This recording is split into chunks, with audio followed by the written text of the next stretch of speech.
Crew, I am with James. James is a member of my church.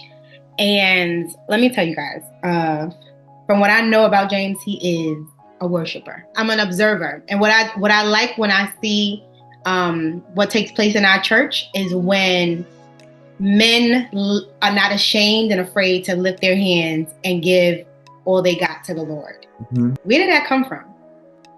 Like, worship? Where does your worship stem from? Lord. Growing up, I didn't really have a relationship with God. And my family wasn't saved, but we always had a belief in God. Mm-hmm. Like we never doubted his existence, mm-hmm. right? I just never had a relationship with him. And through that, there was, I had love for him since I can remember. Like if it's like if you're in a relationship and it's a real, relationship, that person actually exists, that love grows even though there's not a, Yeah. And so, when I remember when I got saved and I found out what it was to actually know Christ, it was like a release. Mm. It was like something I had been looking for my entire life, and I didn't know what it was. So when I got that opportunity to release that, it just poured out. Right. And then as I actually developed a relationship with God, and I realized how wonderful he is and how much he's done for me, and despite me, he does. Mm-hmm, mm-hmm. People think that God is like it's like a tit for tat. I need to do this in order to get God's approval. It's not like that with God. Right. We see that because we try to make God with our personalities, with our flaws. God doesn't have those flaws. He understands those flaws. He loves us through those flaws, but he blesses us despite our flaws. Mm-hmm. I'm saying you can't run from God. Like David said, if I lay my bed in hell, well, how did David get in hell? He had to do something. Like, if you do something, right? Right. Like David had understanding that I'm not perfect. Right. But God, despite my not being perfect, when I cry out with you with a sincere heart, not that I need something, oh God, give me. When I cry out with that sincere heart, your love fills us so much that you can't help but worship. So I want to scale back a little bit. And what you just said is, I love that, because you said when you came to know Christ, there was like that release. Mm-hmm. Right? And I could kind of visualize it in my head. The scripture that comes to mind, and hopefully I don't butcher it, is one of the scriptures that talk about laying your burden down, or giving, the author saying, my yoke is easy, my burden is light. The Lord saying that, right? Yeah, Jesus says, give me your yoke and take my yoke, because my yoke is easy. I might be butchering it a little bit myself, but yes. That's what you just said reminded me of. So what was life like prior to you saying yes? So I know you started talking about like growing up, but what was life like that when you came to him, it felt like a weight was lifted?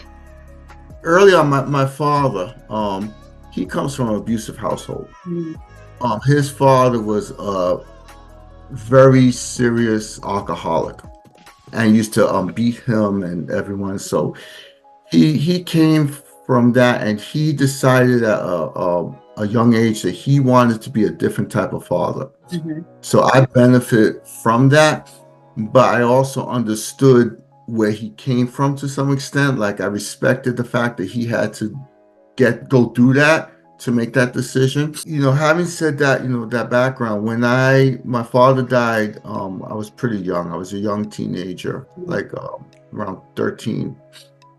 And it was rough, and I I wasn't saved, but I was really very worldly. Mm-hmm. Everything that was out there that I shouldn't do, I was doing. Yeah. So that, so when I came, but I got to a certain point around before I got saved. God was really working on me. Like Mm. and I had a love for God, but I was still doing everything I was Right. supposed to do. Yeah. It was not to say I was like I didn't know, but to some extent I didn't. Yeah. I didn't really understand. So, but I had already stopped trying to do certain things because of the past that my father had gone through, and because I know that he turned around his life, I felt like I was disrespecting him Mm. by being the person that I was. So I had started to turn my life around, and so when I went, it's funny. I went to how I got saved. God has a sense of humor. My close friend Freddie, he started to go to church because he was dating a church girl. Mm-hmm. And then our other friend started to go to church because he wanted to check out the girls. Mm-hmm. Mm-hmm. So, and I just wanted to go to church because they were having conversations, making fun of the people in church, and I wasn't part of it. So I said, well, let me go to church, so I could get in See on these what's up. jokes, Right. Exactly. you know, and so that went, and before, and like I said, but once I got there, like I said, that's when it was like, wow, you know. What did you feel God doing though prior to that? Because you said you felt like He was already working on you. Well, What were you I, thinking? I had a lot of people, I had a lot of people, a lot of different outside influences trying to tell me who God was. Mm. I had Seventh Day Adventist was strong, trying to explain to me who God was and things like that. And I had already had two visions from God, like sleep at night. Like I knew the vision, I knew it was God talking to me, but I still didn't have a relationship with God. Yeah. And that's how I know that God, God is no respecter of man. He doesn't look at who you are, where you are. He looks Mm-hmm. at how he sees you and how where he knows you're going to be. Mm-hmm. You Mm. know what I'm saying? He's an investor in your life. So, Wow. and I said I had too many different people trying to tell me who God was. So I said, you know what? Let me just get a Bible and read it for myself. I got a Good News Bible, which is kind of a watered down version, and Yeah. watered down Right. the word is very easy wording. Right. Right. And I read it from beginning to end, and I said, whatever this says, I'm going to do. So for a while, I stopped eating pork. I Mm-hmm. became Jewish. I was Right. Right. When I got to the New Testament, I remember I was having lunch. I was in the park in Manhattan, and Uh-huh. the New Testament where I think it was Peter said that you can eat anything. I Ah, called mom. I said, Mom, we're having some sausages. that is funny. Yeah. No, because I get that because I've had this conversation with the other people that I've had a convo with, and sometimes when you first come to Christ, you just be cutting everything off. You like, I'm not doing that, because you like you're in like focus zone, and then as the word becomes, as you continue to read and it becomes a part of you, you're like, all right, I was being a little extreme. So at that point, like I said, I had and I was still there was things like I was still in a gang. Mm. And I remember we were supposed to go to a rumble. All Hmm. right. What's that? A rumble, a fight, basically? Yeah, rumble. Yeah, rumble is when someone you don't know gets into some sort of trouble with someone else, and they call other people they don't know, Okay. and you're That's the obliged to wording. come because you're part of that That crew. true. Exactly. Yeah. And it's funny. So we had to walk down. We had to walk down there. But I was already reading my Bible. So my conversation while walking down to this fight was Yeah. about God. I'm talking to my friends like, wow, and it was like sincere. Like I wasn't preaching them. I was like, wow, this is amazing. Look what I learned. And, I was like just so Yeah. excited. Yeah. And the thing is, what happened was the way God worked it. The fight never happened. The cops showed up, and everyone got arrested except for me and my Mm. friends I was talking to. And the funny thing is, the people they were looking for was me. I actually literally passed by them. They were like 10 feet away from me. I heard them describing me. We're looking for this guy, blah, blah, blah, blah, blah, blah. And God hid me. Like I literally walked past them with my friends. And I Yeah. was the one they were looking for. They're searching my, They were looking. You talking about the other crew, the other gang? the other people, yeah. Wow. They were getting frisked Wow. by And the you just give me a time. You were late teens, early 20s. this is teens. I'm Got talking you. about Okay. 17, 18-ish, Got you. and at that point I couldn't deny that was God. I Mm-hmm. was like, yeah, this is God because I'm not invisible. Mm-hmm. I'm not, hard to miss, and I just saw I just began seeing God's protection that I understood that Mm. he had a different plan for me. I Yeah. didn't know what it was. Yeah. Mm. So yeah. No, that's good. God knows each of us, and He knows how to get our attention. So I'm Hmm. like, yeah. So when was that day? What was that day like, or when was the day too when you said yes? The first time, well, one of the first times I really known this, like it was early on. I, I was in seventh grade, Mm. and I was just starting to really do the street thing. But I remember I had a few of my friends in the seventh grade. We were all on the street thing, and all of them got left back Mm. except for me. Mm.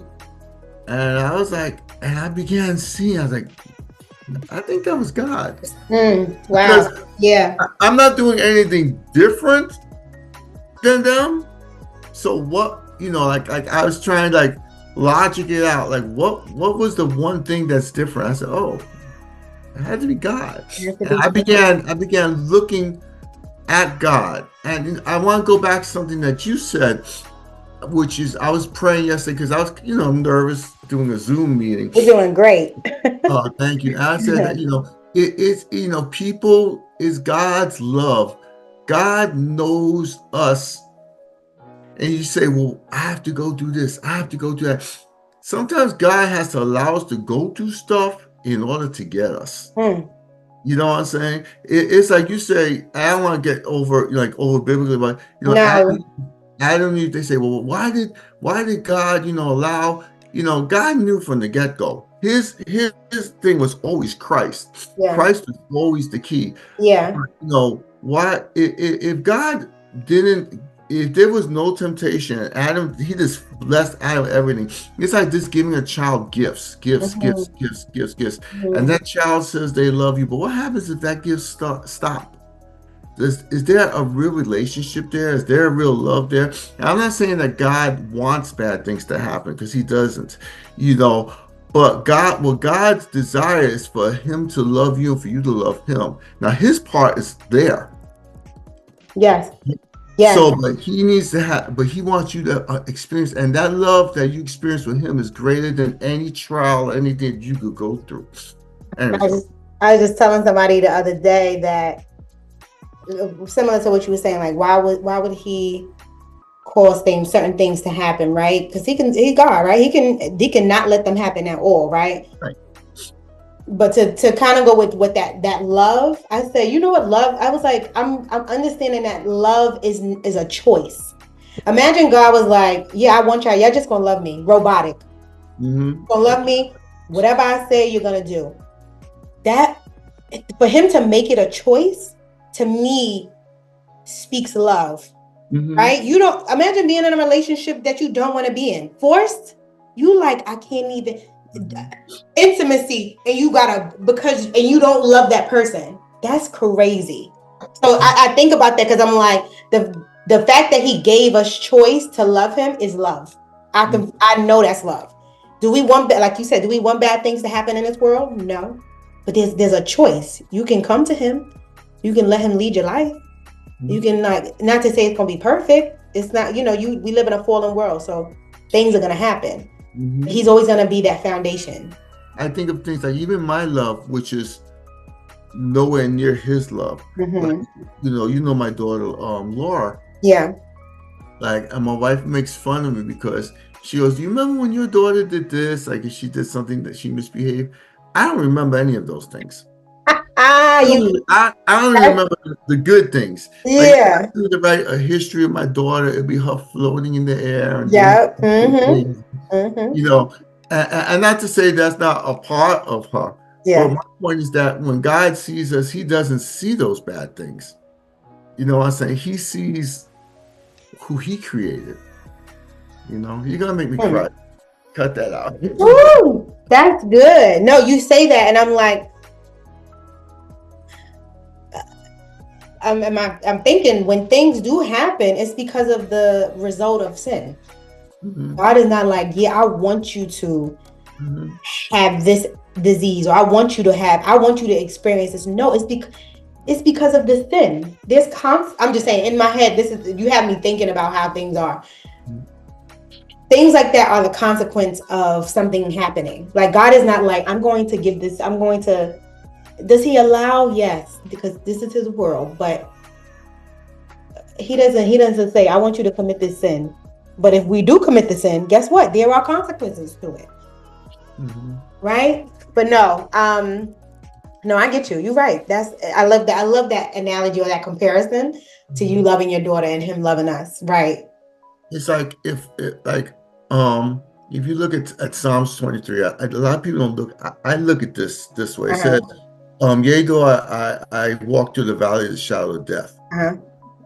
Now I think about that. Like, why are you in the valley of the shadow of death? Sometimes you just happen to be in the valley. You wander into the valley of the shadow of death. Sometimes circumstances may push you into the valley of the shadow of death, but sometimes you make a decision to be in the Mm-hmm. valley of the shadow of death. Either way, that you're in that place, the next verse doesn't change. But yea, thou walk the valley of the shadow of death, that He will be with us. Yes. His bride and His staff, they comfort us. You know Mm-hmm. what I'm saying? In other words, He's saying that you may go through stuff, but I'm always there. I Mm. will never leave you nor forsake you. You know, and that's the problem. That's where That's so good. Satan tries to trip us up, is that we think again that God is conditional. We Mm. think that He's like, oh, you did that, your temper went off, you did that, you said the wrong thing, you did that, God is over there. God's like, when did I go over there? Mm. Mm. When did I stop? You look at Elijah, God was with Elijah the whole time Mm. he came, and he Mm. Yep. didn't realize it because he was in his his moment. That's the thing too. Satan wants us to believe, like you said, that he is conditional. Mhm. And he's so not. Like there's nothing that you can do that will make him love you less. Right. Nothing. Like nothing. And coming to Christ, those are things that he's patient with you unlearning. Right? Because we live in a world Mhm. with people that are conditional. You do this for me, I'll do it for you. You did me like this, I'm gonna get you back. Like that's conditional type of feelings and emotions and love or whatever. Like it's based on what you do. And God is like, that's not me. I'm not telling. Right. What do you want And to the say? problem is that then we connect God to people, like we have our leadership, so we have, and that's one thing about, our pastor, is that he's very, he doesn't hide that he's human. And that's a different type of leadership, because I've come in the Pentecostal back when I first got saved, Pentecostal, where pastors are perfect. They're like, or even from the Catholic, relationship, the Pope, they call him Papa God. That's actually, Oh wow. the Okay. Spanish name of what I'm saying? And it gives us a false, we begin relying on people as God. Yeah. And so then when they fall, we don't understand that. We blame God. You know what I'm saying? And that's also like I remember again with my father, when he one time, I he was I saw like fault in him, and I didn't understand it. And I said, well, he's my father. How could he have like, he was losing his hair.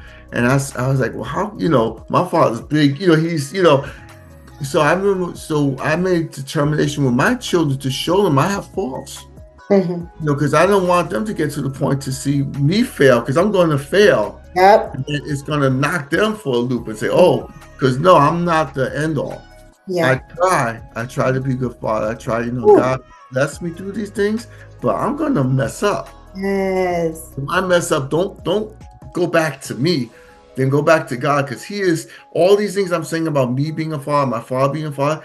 God is the real father. Yes. Yeah. You know what I'm saying? He is the perfect father. So Mm-hmm. that's where you go back to. That's your default. You go back to your default, saying that's God. He's the one. Mm-hmm. That's so good. So good, James. You've been saved for how long? Hold on. 30 plus years. I Like, think, yeah. I'm hitting 40. Next, Okay. I think my next birthday will be about Ooh. 40 years with God. Yeah. Do you celebrate? Or do you just kind of like, okay. That's no, No. I Okay. here's God. God is forever. God is eternal. I'm not the person that have bucket lists and things like Okay. that. I'm always a work in progress. I hear I you. can't wait to the next day for God to, I work something good in me, even if it's going to be painful, which I don't really, I don't. No, I hear you. Yeah, I talk to guys. Like, God, I'm not really into the painful thing, but if I have to go through, but I am into the results. So I thank you for it. Yeah. No, that's awesome to like have been in a relationship with him that long. What are some what are some challenges of being in relationship with God at times? Oh, to be in a relationship in general with God. Yeah. Not that he's the problem. He's never the problem. I think no. Well, for me, my biggest challenge is myself. Okay. I'm very loving. I love you, Jess. I love Love you too. the person I tend to love least is myself at times. Mm. The person I tend to ridicule the most is myself at times. I mean, I remember one time I was a child, and I always had things with germs and things. I was in some sort of something in school with my mom, and it was after school. I don't remember what it was, and they had food and stuff. And my mom gave me a cookie, Mhm. and it was a good cookie. I knew it was a good cookie, but I just felt like it's dirty. Mhm. I just had this thing. So there was this little boy. I was like 10, and this little boy, like 6 years old. I gave him a cookie. I gave him the cookie because I knew it was good, but I knocked his juice over. It took me like 40 years from then to forgive myself for knocking. Wow. Yeah, Okay. I'm that type of like I'll criticize myself for Hmm. doing but and some people that laugh at me because I'll say, well, it's serious because you I hear really you. and also these are things like Satan will use as the little thing. Mhm. Oh They'll make yeah, fun. for They can be like, sure. oh, you think you're so good? Well, remember you knocked over that juice. Right. He will do that. Yep. Yeah, You're and right. it's like little things, and I'm very so I think the hardest part is like getting over me. But God has conversations with me, and He's told me many times, not audio. I don't want people to think that it's like I hear, oh, James. Right. I'm just like Yeah. in my Right. spirit Mm. that He says that I'm going to bless you despite you. Mm. And I think I said that before. Despite what you think of yourself, I'm still Mm. going to bless you. And that's the times, that goes also back to worship or why Yeah. you need to go. Yes.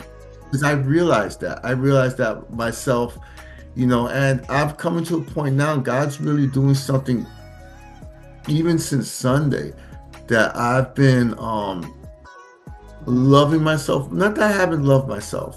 And I Mhm. want you to give that impression, but Yeah.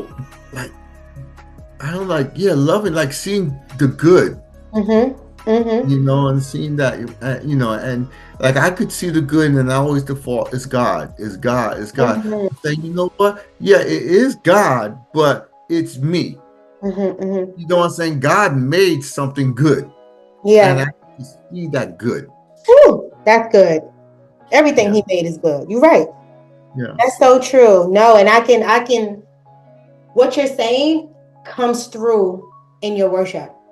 Mm. It really does. Like I can tell through your worship you are very grateful and thankful, and you owe it to him to praise him that way.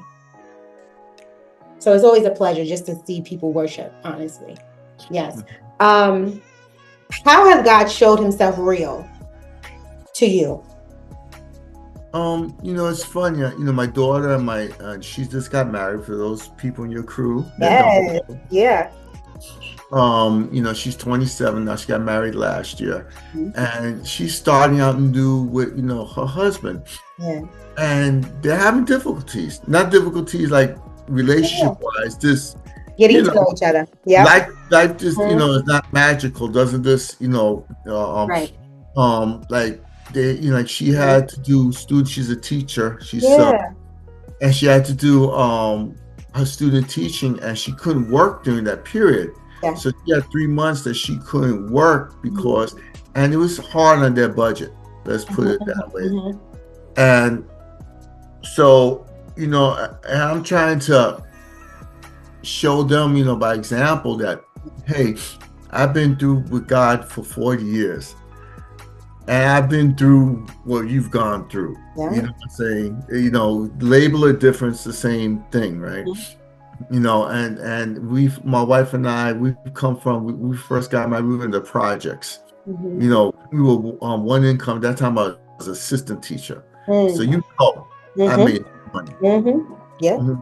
And that was one, and God has always brought me through. Like there's never been a time that he never showed up. Yeah.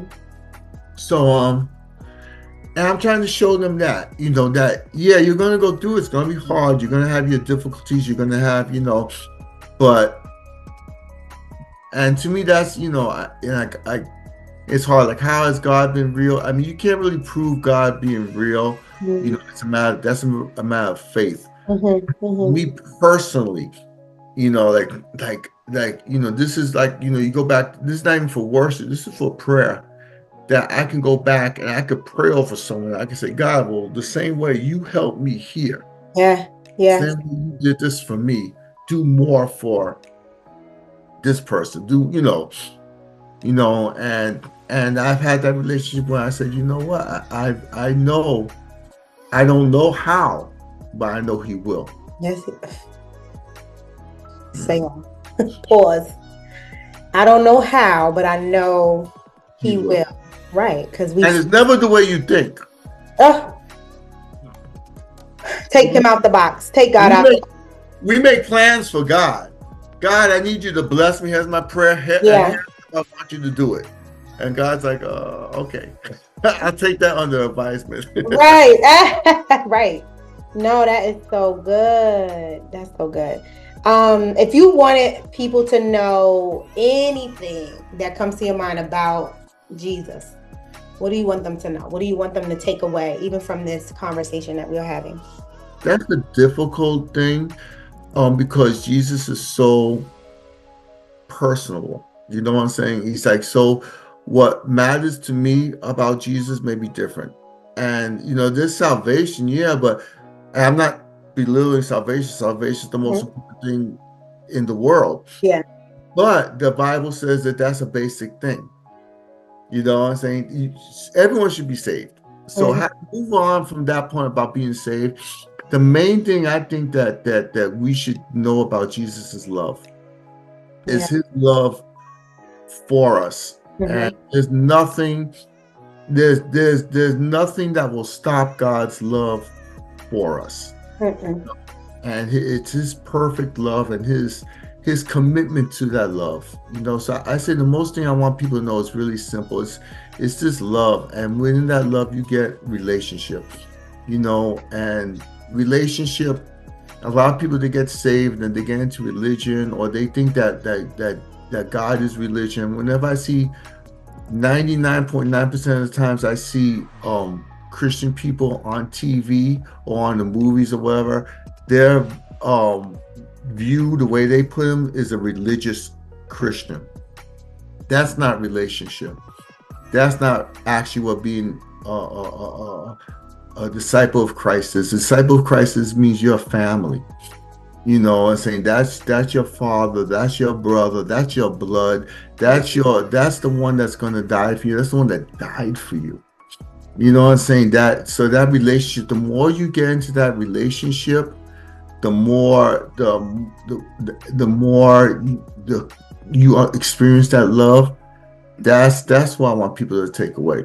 Yeah. That seek him and you will find him. That to continue to look for that love, and no matter how bad you feel, you seek that, God will replenish you 100%. James, so good. I'm like, no, I want to look at me. I'm like, I want to hear you on Sundays. So good. Thank you so much. Thank you. Thank you so much. Like, I'm honestly, this is one I'm like, I need to, as I edit it, I'm going to be like taking notes. But I appreciate you. I appreciate who you are and what you bring to hope, and just the encouragement you've been in my life since I've known you. Yeah. I know someone is going to be blessed by this. Man, woman, boy, girl, I know they will be. And thank you for just being so open and vulnerable. Thank you. Thank you. We'll talk, crew. Till next time. We'll see you.